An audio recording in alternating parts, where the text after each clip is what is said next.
Have you ever wanted to go on a heartfelt journey in the lives of your loved ones and newfound acquaintances? Do you enjoy listening and engaging in uplifting discussions that leave you motivated and inspired to take action in your own life? This podcast is a space where we have in-depth conversations on family, health, spirituality, entrepreneurship, and well, just plain old life. I'm Jesse DeLeon, and this is my passion. Join me on a walk into the fascinating narratives and meaningful conversations that shape our experiences. Welcome to The Knowing, a Life in Stories podcast.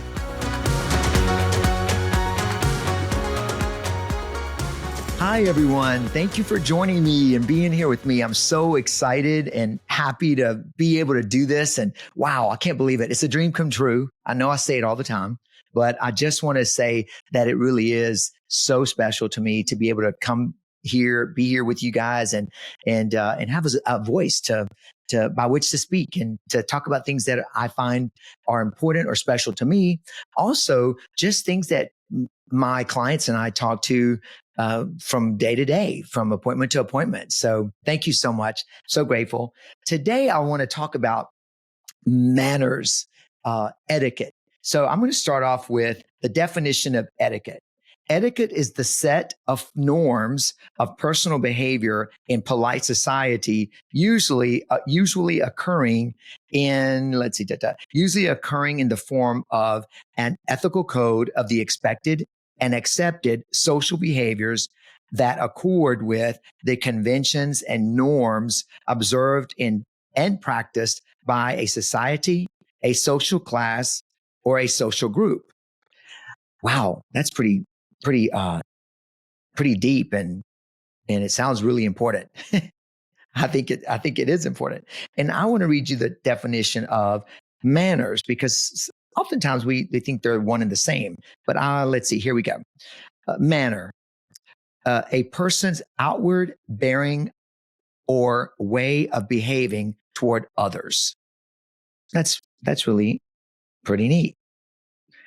So it's always interesting when you look something up, you have an idea of what you believe that definition is.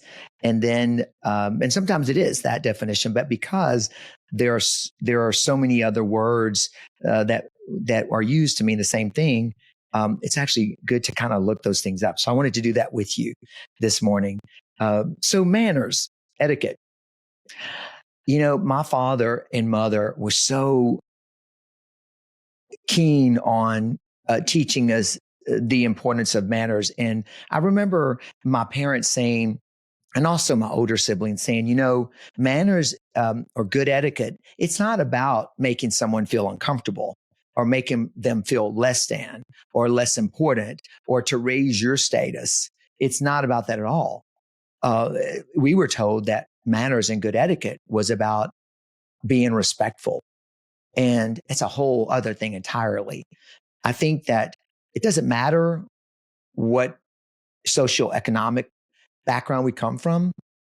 What matters is the way we treat people with respect, and that's always served me very well in life and throughout my life. And you know, I've had the great privilege of having grown up in the country with good, Southern values, and not necessarily Southern, but just values and the way one treats oneself and the way one treats others and how important that is. And how it does open doors for you.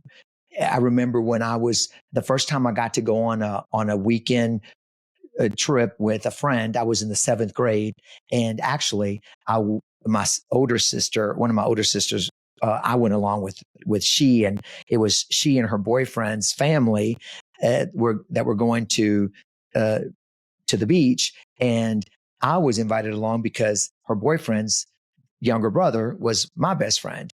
And I remember it was a big group of us at the dinner table at this really nice restaurant, and we were seated. I was seated next to my sister, and then to the left of me was the mother of my friend. And when the mother of my friend asked to be excused, well, she didn't, she just announced that she was going to the ladies' room. Well, I stood up and helped her with her chair. I mean, you would have thought that there was an alien at the table, because not because they were not well mannered, they were. And believe me, she had taught her sons every bit of what I'd been taught. But I think sometimes we get kind of lax when we're around family, and we think we don't have to do that around family. But I'm going to tell you, au contraire, we do need to do it around our family, especially around our family, because it's where we learned it. It's how we practice it and how we make it and create it as a habit, because then we carry it with us always. And I remember she at the table just said, "Wow, I cannot believe that you just did that." And she said, "I'm so grateful. It means so much to me." And she turned to her boys and she said, "See, this is what I want y'all to do when you all are out, with someone else and their family." A lot of times our manners and our etiquette, it's a reflection of where we come from, right? And it doesn't mean you have to come from wealth or super highly educated background.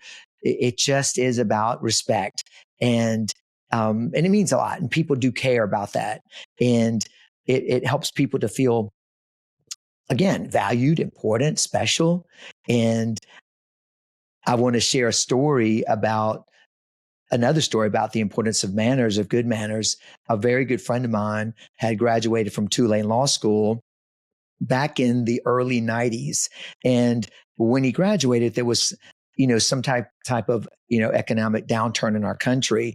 And it was a very challenging time in those days to, if you were a young lawyer right out of law school, it was a very challenging time to get a job. And my friend wasn't from New Orleans. He was from New York City or New Jersey and looking for a job in New York.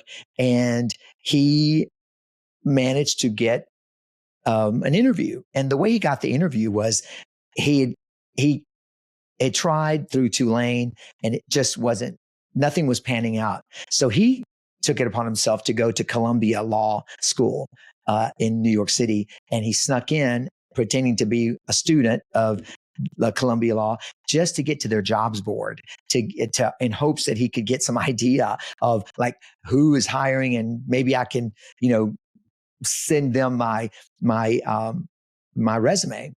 Well, he did. And he sent it to a law firm on Wall Street. And along with the resume, he sent a box with a tennis ball. And in that box with the tennis ball, he says, "Now it's your turn to serve." Something to that effect. And it so impressed the partners, the hiring committee, that they actually asked him in for an interview. And little did he know he was competing against like all these, from these law students who had graduated from, or young lawyers who had graduated from Ivy League law schools. And the interview process began. It came down to he and a Harvard Law graduate, and they'd gone through so many rigorous interviews. It came down to, and they had invited the firm invited the two of them to dinner, and by the end of the dinner, they'd made their decision. Rich got the call the next day and says, "Congratulations, you've been hired." And then when he actually got the job, showed up for work, one of the partners told him, "You know why you got the job? Because we took y'all to that elegant restaurant because you guys were both neck and neck. You were both so qualified, great, excellent grades, all these extracurricular activities, law review, you name it, they were on it." And so they were just super, super smart. And he said, "The reason we chose you, in the end, it came down to your table etiquette. You, rather than sawing your steak," and literally they took him to a steakhouse so that they could see how they used their utensils. unbeknownst to Rich and the other person competing for the job, Rich would take the knife and would cut towards him. The other gentleman took the knife and sawed the steak. And that was the determining factor. It came down to good etiquette. And again, Rich wasn't from a super wealthy family. He was from, or a prominent family. He was from a hardworking class family, but he was very astute and aware of his table etiquette at that dinner. And not to say that the Harvard grad, who knows why he sawed his steak, but it was important to them. And we just have to take value and stock in what we bring to the table. And every bit of us is important. Every part of us is important. Everything we say, everything that we do matters, and people pay attention to that, and people do notice. So I just want you to be aware when you're stepping out into the world.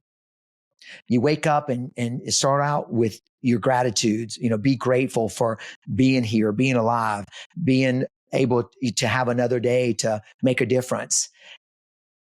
Remember, how we treat one another is so important. How we walk into the room is so important. The energy we bring in the room with us is what we're going to get back.